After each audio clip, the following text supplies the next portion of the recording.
Assalamu alaikum. Welcome back to my page and welcome back to my channel.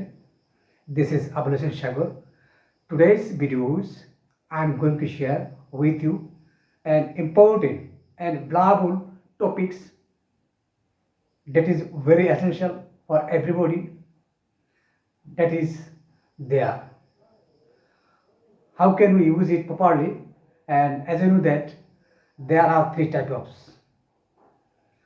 Among them, one is introductory, another is explanative, and third is adverb there. যাই হোক দর্শকবিন্দু, আজকে আমরা আলোচনা করব দেয়ারের ব্যবহার নিয়ে। এখানে আপনারা আমার পিছনে দেখতে পাচ্ছেন আমি কিছু দেয়ারের ব্যবহার, দেয়ার তিন প্রকার দেয়ারের মধ্যে ভিডিওটা একটু বড় হয়ে যেতে পারে, যার কারণে আমি একটা টপিক নিয়ে আলোচনা করব, ইন্ট্রোডাক্টরি দেয়ার। আসলে ইন্ট্রোডাক্টরি দেয়ারটা কি? আমাদের 90% ক্ষেত্রে আমরা ইন্ট্রোডাক্টরি দেয়ারটা বেশি ব্যবহার করে থাকি। আসলে তখন শুরু করা যায়। ইন্ট্রোডাক্টরি দেয়ার হচ্ছে যদি কোনো বাক্যে আমরা কোনো সাবজেক্ট খুঁজে না পাই, তাহলে এর পরিবর্তে আমরা দেয়ার ব্যবহার করব। যেমন একটা উদাহরণ দেওয়া যাক, আমাদের গ্রামে বড় একটা মসজিদ আছে, এগুলো পজিটিভ একটা বাক্য। অথবা আমাদের গ্রামে কোনো মসজিদ নেই, তো এখানে আপনি সাবজেক্ট খুঁজে পাবেন না। তো সাবজেক্ট খুঁজে পেতে হলে আপনাকে কী করতে হবে? ভার্বকে কে প্রশ্ন করলে যে আনসারটা পাওয়া যায়, এটাকে আমরা সাবজেক্ট পাই। অতএব এই সেন্টেন্সে আমাদের কোনো সাবজেক্ট নেই, তাই আমরা ব্যবহার করব দেয়ার। তো এখানে আপনি দেখতে পাচ্ছেন দেয়ারের সাথে আপনি অনেক ধরনের ভার্ব ইউজ করতে পারবেন, মডেল ভার্ব। তারপরে আমি এখানে কিছু আপনাদের বোঝার স্বার্থে কিছুটা দিয়ে রেখেছি। যেমন স্ট্রাকচার দেয়ার রয়েছে, দেয়ার ইজ দিয়ে আপনি বাক্য তৈরি করতে পারবেন। দেয়ার আর, দেয়ার ওয়াজ, দেয়ার ওয়ার। হ্যাঁ, তাইলে আমরা একটা বাক্য লিখে শুরু করা যাক। দেয়ার দিয়ে শুরু করলাম। There is a got school in our village.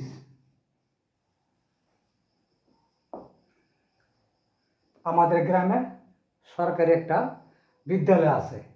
এ বাক্যটা নেগেটিভও হইতে পারে, নেগেটিভ হট আর পজিটিভ, তাতে আমাদের কোনো সমস্যা নেই।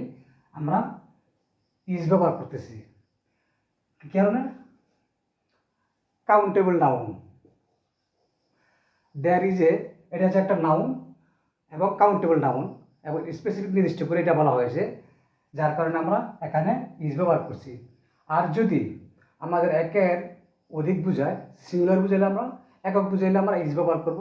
আর যদি একের অধিক বুঝায়, তাহলে আমরা ব্যবহার করব আর অথবা ওয়ার। যেখানে দেখতে পাচ্ছেন, যেমন দিলাম এখানে আরেকটা আমরা দেখতে পারি, there are two building, there are two buildings in our village. আমাদের গ্রামে দুইটা বিল্ডিং আছে বা ভবন আছে। এরকম করে এখানে আপনি দিতে পারতেন কি ওয়াজ। দেয়ার ওয়াজ এ, এটা যেহেতু সিঙ্গুলার, তো আমরা সিঙ্গুলার দিয়ে যে একটা বাক্যের মধ্যে there is a big pond, big pond in our area. আমাদের এলাকায় বড় একটা পুকুর আছে। তদ্রূপভাবে সে এই যে দেয়ার দিয়ে আপনি ইচ্ছা করলে শত শত বাক্য নিজে নিজে তৈরি করতে পারবেন। উইল বি, উইল মানে কি হবে? আমাদের বিদ্যালয়ে বা আমাদের গ্রামে একটা মসজিদ হবে, আমরা উইল বি দিয়ে একটা বাক্য করে দেখাই। There will be a mosque in our village. আমাদের বিদ্যালয়ে একটা মসজিদ তৈরি হবে বা মসজিদ হবে, একই কথা। আর একটা হচ্ছে কি মাইট বি, আমাদের বিদ্যালয়ে একটা মসজিদ হতে পারত। মাইট বি দিলে আমরা বাক্যটা ভাষাগত দিক দিকে প্রকাশটা একটু অন্যদিকে চলে যায়। যাই হোক, যদি আমার ভিডিওটা ভালো লাগে বা আপনার ক্লাসটা বুঝতে সহজ হয় মনে করেন, তো আমরা অন্যদিন আলোচনা করব এক্সপ্লেটিভ দেয়ার এবং অ্যাডভার্ব দেয়ার নিয়ে। আজকে ইন্ট্রোডাক্টরি দেয়ার এখানেই সমাপ্তি করলাম, কারণ আবারও শেষে বলে যাই, যদি কোনো বাক্যে সাবজেক্ট পাওয়া না যায়, যদি কোনো বাক্যে সাবজেক্ট খুঁজে পাওয়া না যায়, তখন আমরা দেয়ার দিয়ে বাক্য শুরু করব। এটা আমাদের মনে রাখতে হবে।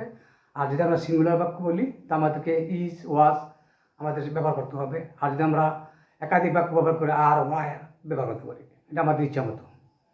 এরকম সুন্দর সুন্দর ভিডিও পেতে আমার ইউটিউব চ্যানেল এবং পেজটাকে ফলো দিয়ে সাথেই থাকুন। ধন্যবাদ।